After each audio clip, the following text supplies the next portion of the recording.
Cake House to get yourself that cake and eat with family. It's a big cake. It's like 1 kg hivi. 1 kg. And 1 kg sio mchezo, is quite big. So, you know, you will definitely get to enjoy that with family. My cameraman says yes because ameikula hiyo cake na anajua ni kubwa.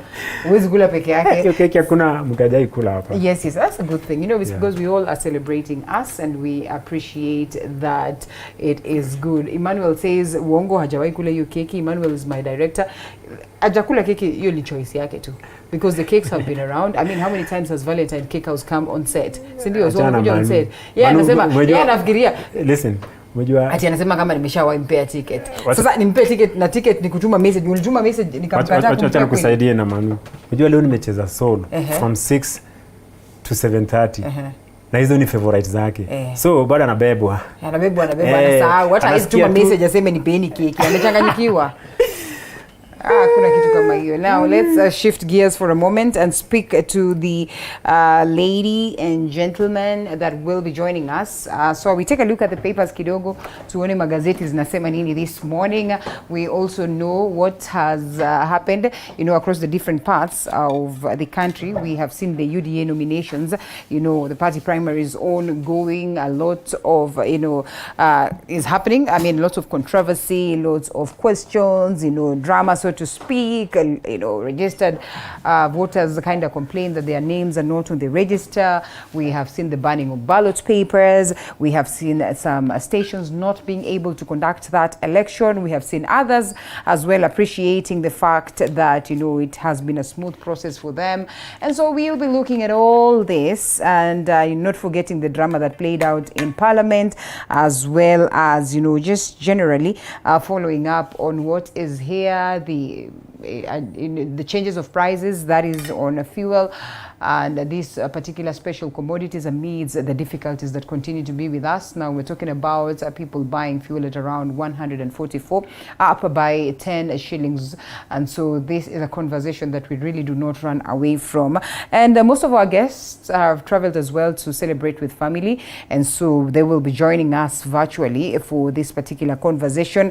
And so in a bit, I get to introduce them. We have the Daily Nation, then the People Daily, as well as the Standard Newspaper. So make sure that you are here for us to take a look at all this. If I am allowed, then I'll loop in the guests that I have already on standby while we're trying to get a hold of the others. I am told Mark Bichachi is on standby. I am also told, you know, Peter Moshendu is also on standby, and we'll also be looping in Joy Medivo for that as well. We'll be having a guest artist this morning, and that is on the Feel Good Friday beat, and so we'll be speaking to her later on. But yes, Peter Moshendu, political analyst Mark Bichachi as well is on standby, and Joy Medivo, who's also a political analyst. They'll be helping us decide you know, what the party primaries for UDA would mean as they, you know, flex muscles to prepare themselves for the August 9th general election, what this speaks for the country, and also we'll be taking a look at these adjustments that is on the prices of fuel and what ramifications then they present to us. In most cases, they would say if that shoots up or if the commodities price shoots up, then automatically this will have an effect on technically what plays out in the market and the economic sector. So in a bit, let's get to speak to them. But first, the papers, what has been captured on the Daily Nation. Day of drama as UDA holds polls. I think we have said that this is one of the key things that we'll be looking at. Schools get about 20 billion free learning cash. That is 16.9 billion sent to secondary schools for free and day secondary education, while primary schools then will get 3 billion for the free primary education program. That has captured on the back page of the Daily Nation. Beauty with a purpose, what Miss World Kenya Sharon Obara is up to. Well, we always say that theirs is not about showcasing beauty only. They go beyond that in terms of the activities that they run in the country. country, and therefore in a huge way they should be celebrated. Easter pain, this as Kenyans face a difficult Easter holiday amid this year's sharp rises in the prices of crucial commodities such as food and fuel and an erratic long rains season. Story captured on page 2. We'll be looking at that. We're talking about 10 oil executives summoned. Fuel prices hit record highs. We're talking about 144.6 shillings. A schedule being as we have seen, and so as these figures are scheduled to have a conversation by the bosses or just to articulate what has played out in this particular sector, it will be interesting to watch how it pans out. The prices shoot up, but the question is, will we be able as well to access the commodity? This as the CS for Energy, Monica Juma, assures the country that there is supply for the commodity in the country, apart from these heinous acts that have been conducted by different players in the sector. And so we wait whether this will be released to the market. Uhuru and Raila unveil Azimio Power lineup, and we have seen the faces of these individuals that will be helping out in the campaign of Right Honorable Raila Odinga's Azimio One Kenya Alliance to see to it whether this then will be the coalition that will carry the day come the August of 9th. We're talking about President Uhuru Kenyatta being the main face, and not forgetting the likes of Raphael Tuju, not forgetting the likes of Charity Kaluki Ngilu, who's the governor of Kitui, Kalonzo Musyoka Stephen, who's the Wiper boss, and we have seen the faces of Martha Karua, the Iron Lady of Kirinyaga, and many other people, the likes of Junet Mohammed, who've been there, like Kipia governor as well, has been part of these particular polls. And as if you'd open the Standard newspaper, you'll see the faces of this gentleman. We do not forget Gideon Moi, who's the Baringo senator, and also the boss of KANU, will be council member of this particular task force. The likes of Hassan Joho exits the stage from being the gubernatorial boss, or the governor of that is Mombasa County, Sabina Chege, who is the women representative of Muranga, and as well as Naomi Shaban. We do not forget the faces of Abdi Nur and Wafula Wamunyinyi, the boss of DAPK, and so many more that will be part of this move. Just how instrumental will they be in terms of according that win to the Right Honorable is a question of wait and see. This after they officially signed the pact, and as well we have seen the signing of the pact that is between Kenya Kwanza members. Petrol hits 144 as fuel farms put on notice, and on this other side, a celebration of the Easter holidays. Winners and losers in UDA races to be known also is one of the things that we'll be looking at. Peter Moshendu, I am told you are here with us. Good morning. Peter Moshendu?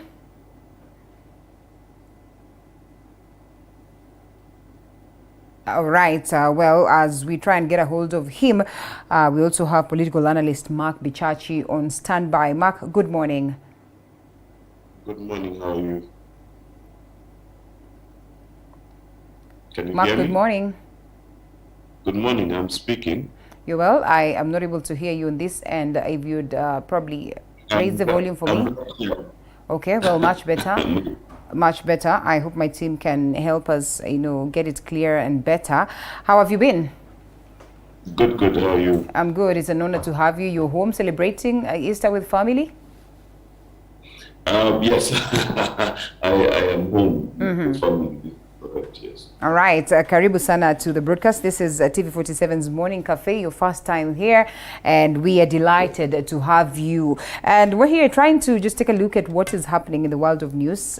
Politically speaking, there's been some nominations that have been carried out across the different parts of the countries, with key political parties that is pertaining to making sure that they are set to face the August polls and that they have the right candidates then to carry their their flags. Before we take a look at all that, petrol hits about 144 shillings as fuel farms are put on notice. Hullabaloo shenanigans that have played out on this petrol matter.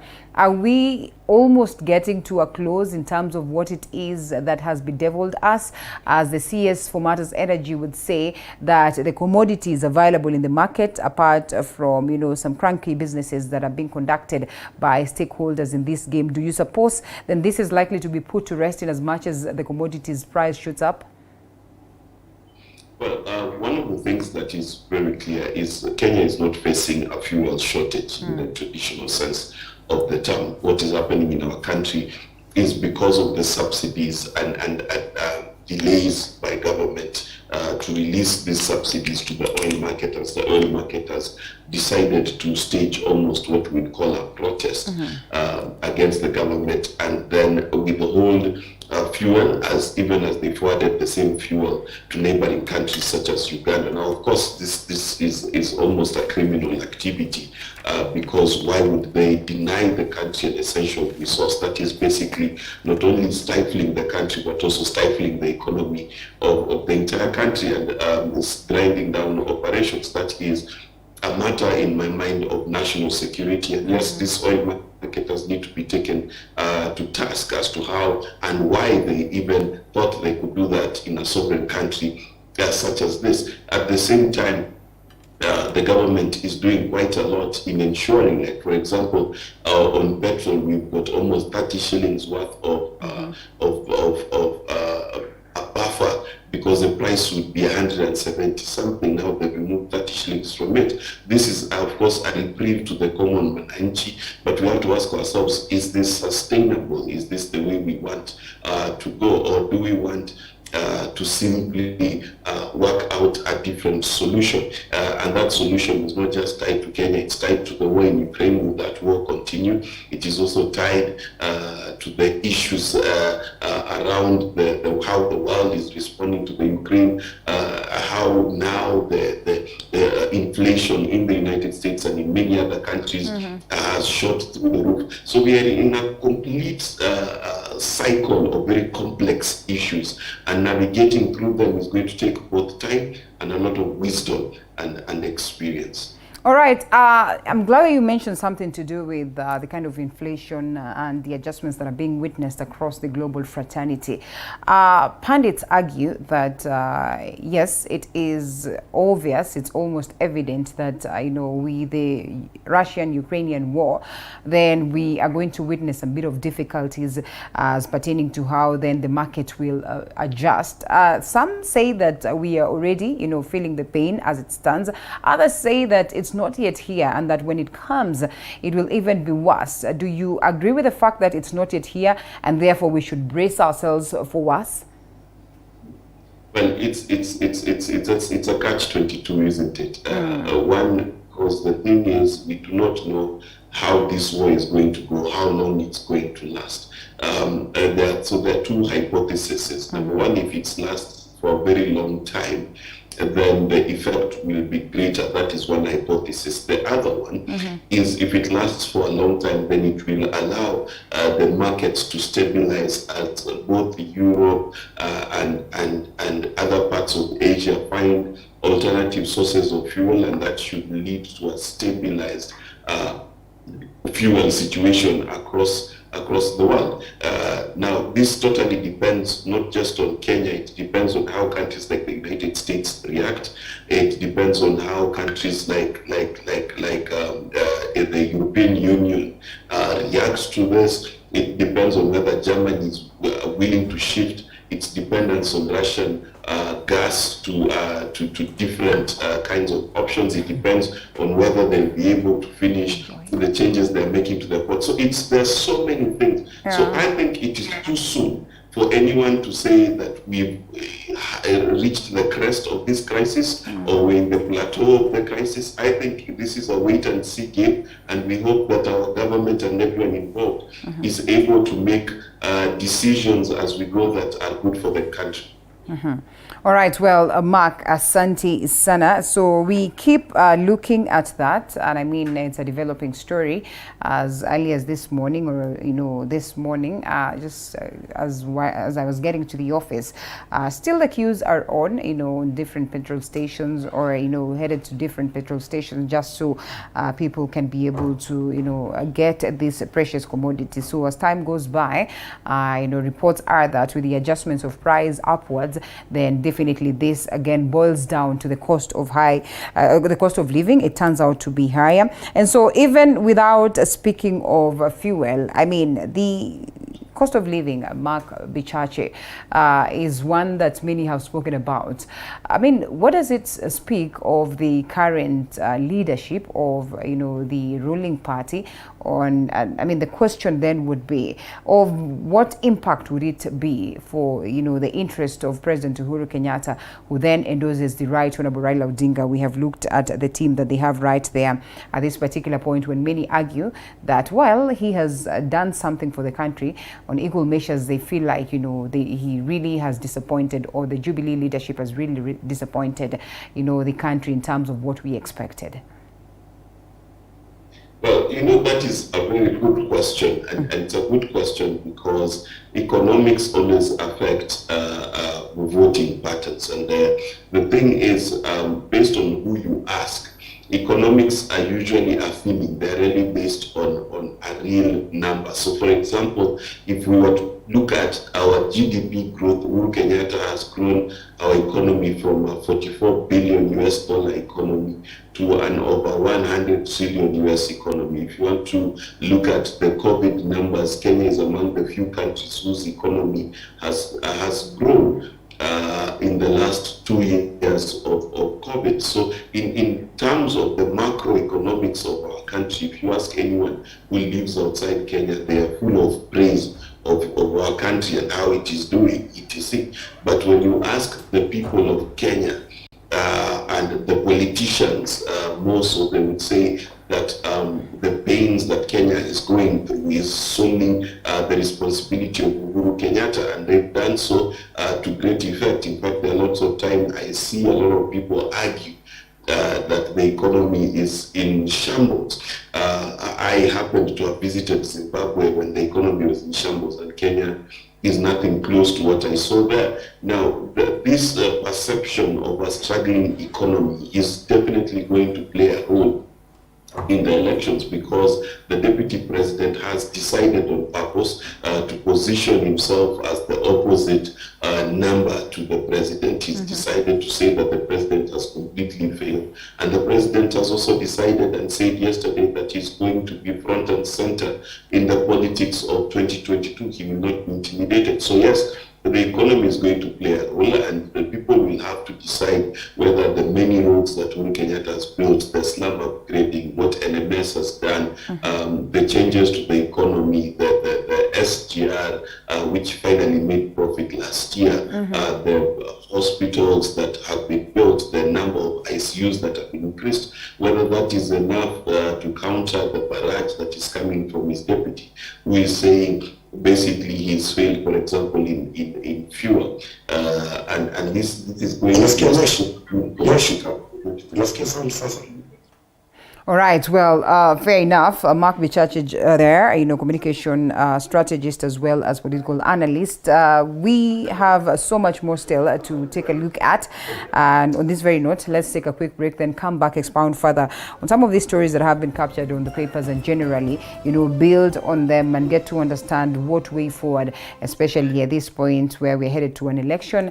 And as many would agree, it is looked at as an economic election. Just who's going to deliver the best bet in terms of reviving or emancipating the economy is a question of wait and see. Let's take a break, come back with that.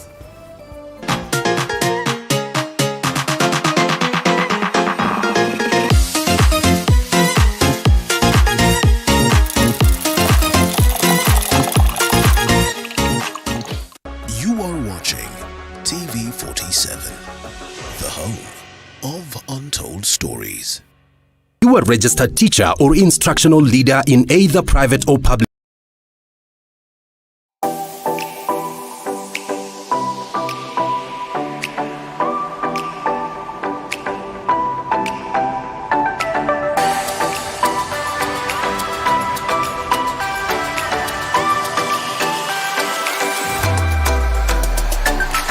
And while we call it Morning Cafe, sometimes we go out during the day just to bring you this story.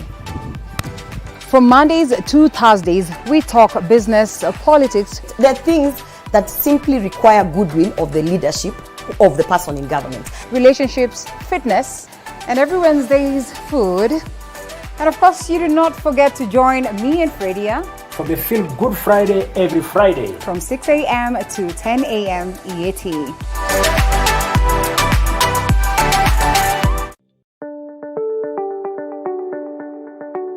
Different expectations, different industries, different positions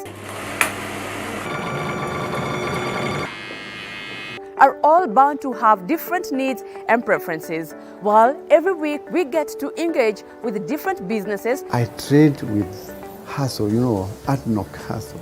Na nikafika mahali niko. And they get to tell us how they've been able to navigate the industry when it comes to policies, finances, or even marketing. What I learned about these expos, you don't have to sell there. You give out the cards, your name is out there. That's how you market yourself. Join me, Violet Njoki, every Monday at 7:30 p.m.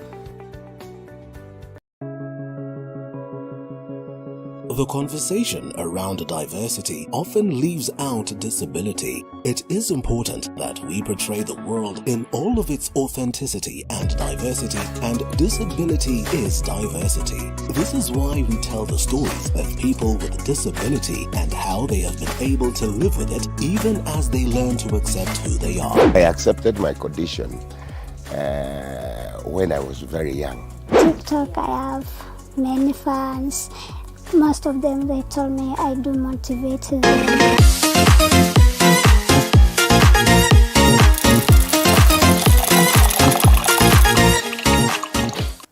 Welcome back to Morning Cafe. Communication strategist Mark Bichachi is joining us virtually. We'll be looping in Peter Moshendu, who as well is on ground and equally following up on the events of nominations for the UDA party in different parts of the country. We'll be having our correspondents who will tell us what is playing out. Peter Moshendu, good morning.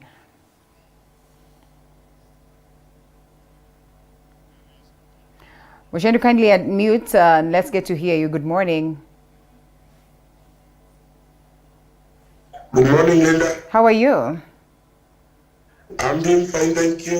Wewe nimeona uko kwa ground. Umesema hautafanya link kama uko kwa nyumba. Yeah, I'm at a place called Kinyogori High School. I was following up on the UDA nomination in Limuru constituency. And with me, I have the 6 winners, 5 MCA winners, and the member of parliament winner, the Honorable Engineer John Kiragushege. And if you allow me, I will loop in to Engineer. Hold it. Take us slow, Moshendu. Take us slow. Why are you so interested on this? Why are you so interested on this? We know that you are, yes, part of Kenya Kwanza, so to speak, courtesy of your party. Yes. But this are UDA nominations. Yes. Of what interests, would this then be to you? Of course, some of my friends were participating in the nomination. And I am bound by the fact that they are my friends to help them out. And as you know, we are in this business for a number of years, and we also wanted to throw in our expertise to ensure that it was smooth, it was flawless, and it was done right. All right, and so on this particular end, we are to, yes. Of course, there won't. Proceed. Yes, Linda. Yes, Linda, come again.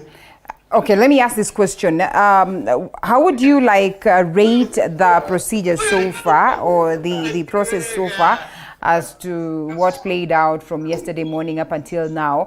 We know that we have had lots of reports across the country, reports of disappointment based on the delay, of the beginning of the process in different parts or different polling stations, the missing names on the register, ballot papers also not getting there on time, banning of other ballot papers. We've had some essence of calmness in other polling stations, and we still are having lots of, disgruntled, so, cutting across, and many people feeling like maybe the process was more of a shamble. How has it been on your end, that is in Limuru? I will tell you, Linda, having been involved in nominations from way back with PNU, we came to TNA, and then we came to Jubilee. The UDA nomination by standards were very excellent, executed well, started in time, materials were enough for every polling station. And I think for this one, I would say that despite the few challenges here and there, I would give the UDA nominations a clean bill of health.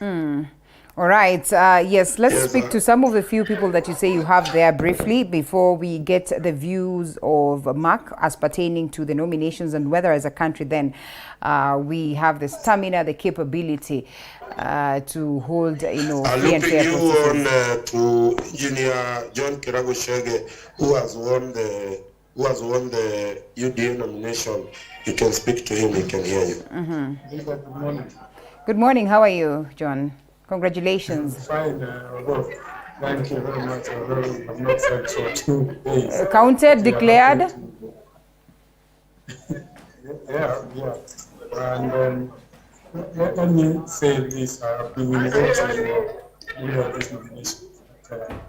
For these nominations, we are happy that they have been done peacefully.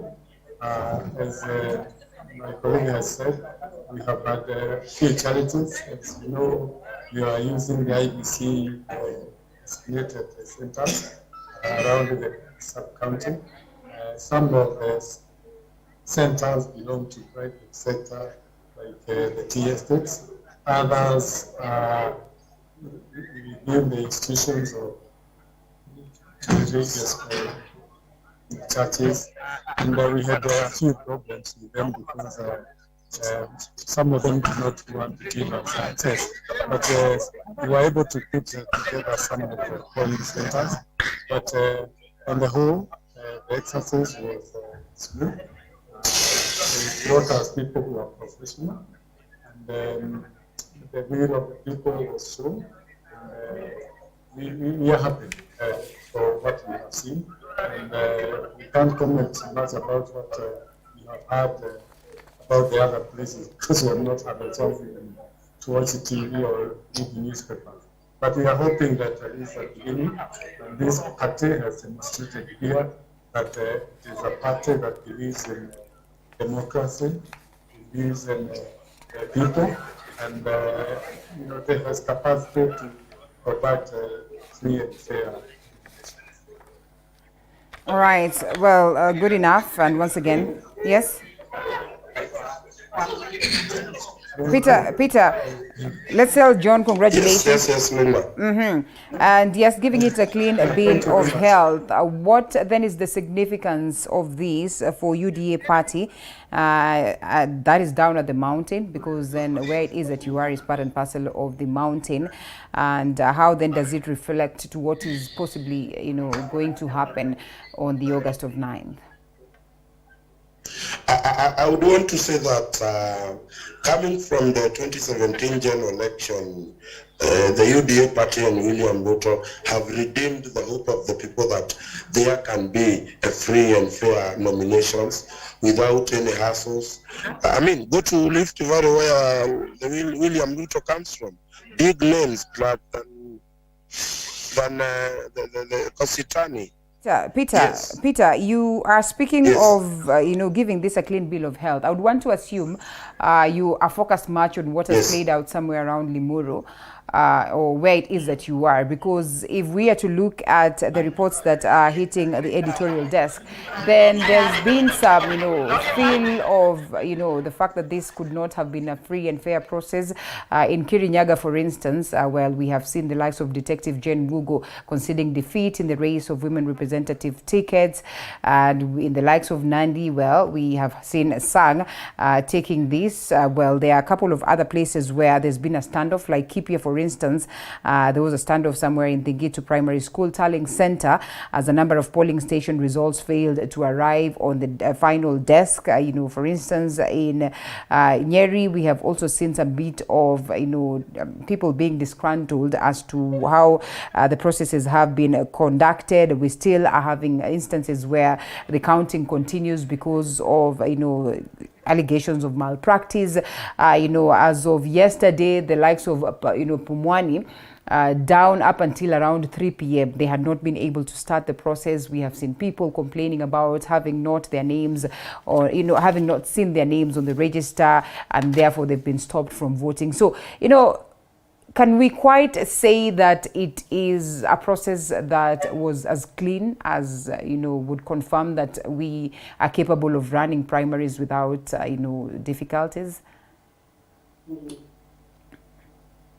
I think we've lost Mushendu there, but I hope we'll be able to get a hold of him for that. Mark Bichachi, if you are listening to us and if you have followed on the primaries, that is across the different parts of the country, UDA nomination processes where they're seeking to get about 13 counties, governors in 13 counties, senatorial positions in 18 counties, women representative position in about 28 counties, as well as ward representatives in about 834. The others, we all agree, and we know that there's been some consensus, conversations, negotiated democracy, so to speak, direct ticketing and all that. And I mean, would you give UDA a clean bill of health as to how they have managed to conduct this, looking at the reports that we have received in the country so far?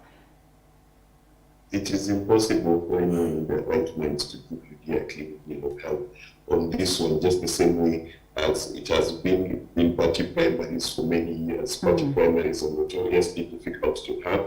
It is impossible to ignore how many ballots were burnt, allegations in Govt of already marked ballots, allegations of intimidation, allegations of certain candidates being preferred ahead of the ballot. So all of these issues, unfortunately, mar the UDA nominations. And the thing is about this kind of things is you cannot say that it's 90% okay or 80 or 70% okay, because I can guarantee you that if you take something that just contains 5% poison, you have been poisoned.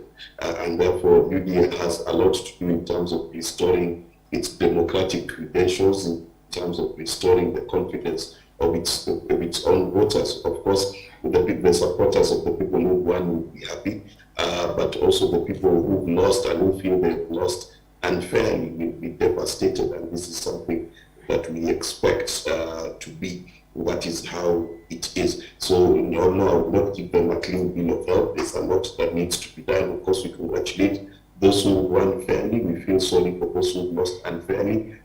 But yes, UDA has a lot to work in terms of restoring its democratic credentials. All right. And while we have seen these talks of consensus, negotiated democracy, people being accorded direct ticketing, being criticized, do you suppose, just looking at the things, the way they have been playing out, the previous experiences, do they in a way offer a solution to the difficulties that come along with conducting, party primaries and looking at the universal suffrage aspect, because then in a huge way, if there is consensus, then straight to it, then people do not have to have difficulties and all these troubles that we have witnessed, for the better part of yesterday, waking up to today, as the UDA party conducts its primaries. Like, it has appeared to be so good for those ones that have decided together that, okay, in consensus, you take the ticket, we will back you, in consensus, let's have an aspect of negotiated democracy and pick this particular individual, and in unison, we agree that they could be the right people, while others as well have received the direct tickets. Well, the thing about negotiated democracy, the new Elections Act that was passed just a few months ago allows for this. Now, of course, this kind of negotiated democracy is good for the political party. It might not be good for the candidates, because the political party then gets a situation where all of these people who would have been frustrated in the primaries remain within the ambit of the political party. But if it is not good in the image of the democratic credentials of a party. And it also shows, and people have argued this, that a lot of the people who get this negotiated democracy are the people with the money. So essentially, democracy is on sale in these negotiated democracies. And for as long as democracy is on sale, then what happens to the person at the bottom who doesn't have money? So if you're going to sell democracy in the name of negotiated democracy, then you defeat the purpose of democracy. So a lot of the political parties that are participating in these primaries and things like that, we leave a sour taste in a lot of people's mouths, and we're waiting to see the fallout that will happen, given that UDA has done this. It is just the candidates in Jubilee and other parties better hope that this will be a more free and fair situation. All right, well, and we are still keenly following on the events of the day as to what then will be the final results for the UDA candidates, and I mean those ones then that will have been picked, our political reporters or our reporters on ground on different quarters to make sure that we are up to tabs. Mark, before I let go of you, because this is a developing story and I'm sure we'll expound or we'll get time to expound further on that. Azimio's power lineup, I don't know whether you've been lucky enough to see the dailies this morning, but they speak of the figures that will, be out there to make sure that the presidential bid of the Right Honorable Raila Odinga then is a successful one. President Uhuru Kenyatta at the top of it, and you have as well mentioned the same, the numerous faces that we have right here, political parties, leaders, and key figures as to pushing this particular campaign. What do you make of this kind of lineup that consists of the likes of Kalonzo Musyoka, Gideon Moi, Martha Karua, Charity Kaluki Ngilu, Afula Wamunyinyi, Hassan Ali Joho, Sabina Chege, Abdi Nur Farah, Junet Mohammed, Naomi Shaban, and the president himself and the Right Honorable Raila Odinga? Well, I think UDA and Kenya Kwanza have their work cut out for them, because these are formidable figures. It is a huge host of parties. It is a huge host of leaders. You're talking about Azimio.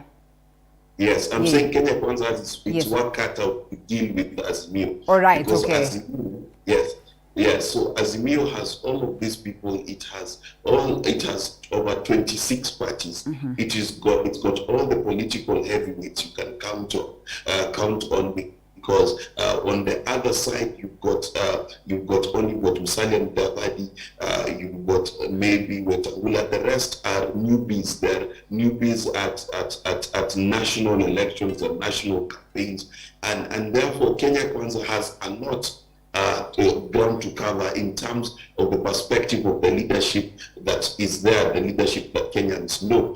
Secondly, then Raila Odinga has a lot of lieutenants. He has a lot of people to echo his message and share his message with the country. Unlike William Ruto, who's doing the brunt work of lifting his own message. It's almost he is the biggest megaphone he has on that side. And thirdly, it seems like all the resources, the people with resources, and you need resources to run a campaign, are on the side of Azimio. So in terms of resources, in terms of the numbers of leaders, in terms of how big a coalition you're able to build, then Azimio seems to be ahead of this. What William Ruto will have to do is really hope that his charisma and charm is what will be able to carry the day, but he has his work cut out for him. It's going to be an uphill task, so this is going to be a battle of the ages. And we are keenly watching. What's important is how then the common mwananchi will consume this information that is being sold to them by the different political parties. Communications strategist Mark Bichachi, thank you so much for speaking to us this morning. It is Easter, and therefore we will go out there to celebrate.